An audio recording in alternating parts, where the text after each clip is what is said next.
Assalamu alaikum, Brother Volker. Salam alaikum. How are you? Alhamdulillah. Nice to Yourself? Alhamdulillah. It's almost asking you in Turkish, nasılsınız? Ben iyi. What does that mean? That's mean, how are you? I'm good. That's great. Anyways, so it's been now how many years since you become Muslim? It was December 2009, so that's almost 4.5 years. MashaAllah. Mm-hmm. So, can you tell, I guess, share with us your journey before, what led you to Islam? I mean, there was a little journey because I was always looking for something that was missing in the life, right? And I have to admit, I went all the way to the other direction. I'm a physicist, right? And as a physicist, you train your brain and your thought that you don't need God in life. You don't need this, right? And because everything is working towards, or like a law, right? And you find out, and humans are capable to find out all the laws. And so that pushed more and more, like, in Europe, that happens, of course, since 200 years, that God was basically pushed out because of science and because of technology outside of the life. However, for me, something was missing, and I, like many other Muslims who converted, I also studied Buddhism and other things. I looked into that, and I got attracted to Buddhism because there was this thought about, meditation. I kind of like that. So to take yourself out of the regular world, right? And so I listened to a lot of Buddhist practices, and things were like suffering, right? And all the things that we say now is in the dunya, right?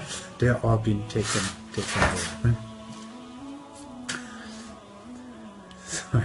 So, okay, so what happened, I guess, after... So, I mean, what I'm saying is I started to meditate and started to, think about, what are these essential things. And like Buddhists, right, they try to detach them from what we call the dunya, right? Making a long story short, later I got a job, or got not a job, but an assignment in the United Emirates. That was the first time I was ever in a Muslim country.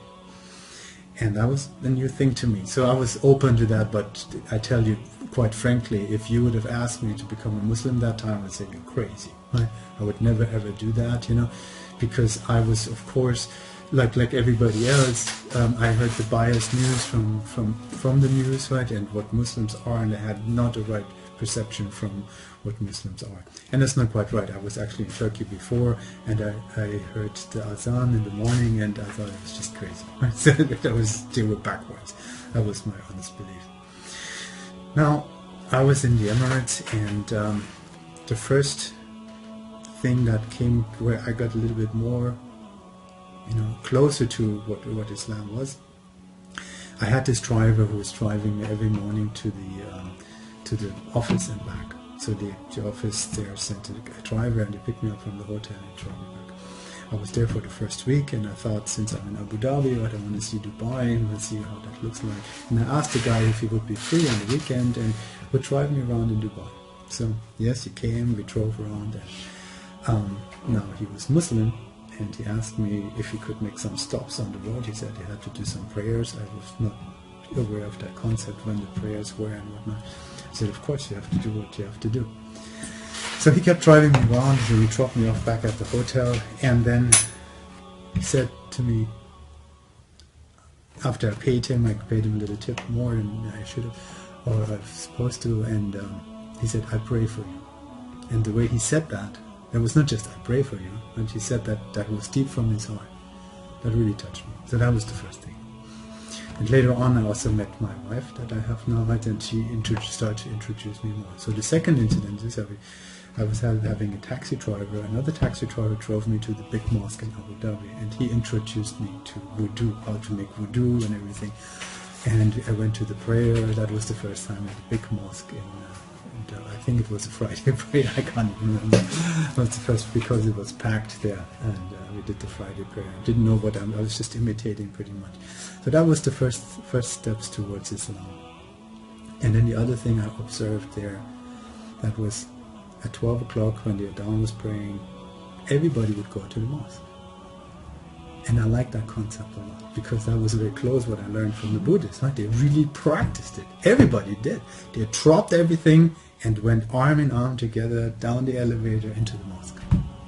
I said, wow, look at that. Right? So that's amazing. Right? They really stop all the nonsense that you do in life. I mean, I shouldn't say nonsense, but all your busy work, and you go pray and distance yourself from the dunya. Right? Yeah. And then come back, and they come arm in arm, like friends. That was impressive to me. Right? So these are things. And then, of course, I shouldn't neglect the part that I met my wife, and she kept teaching me and taught me how to pray and taught me everything about Islam. And so I picked up, eventually I converted, right? So I took the Shahada.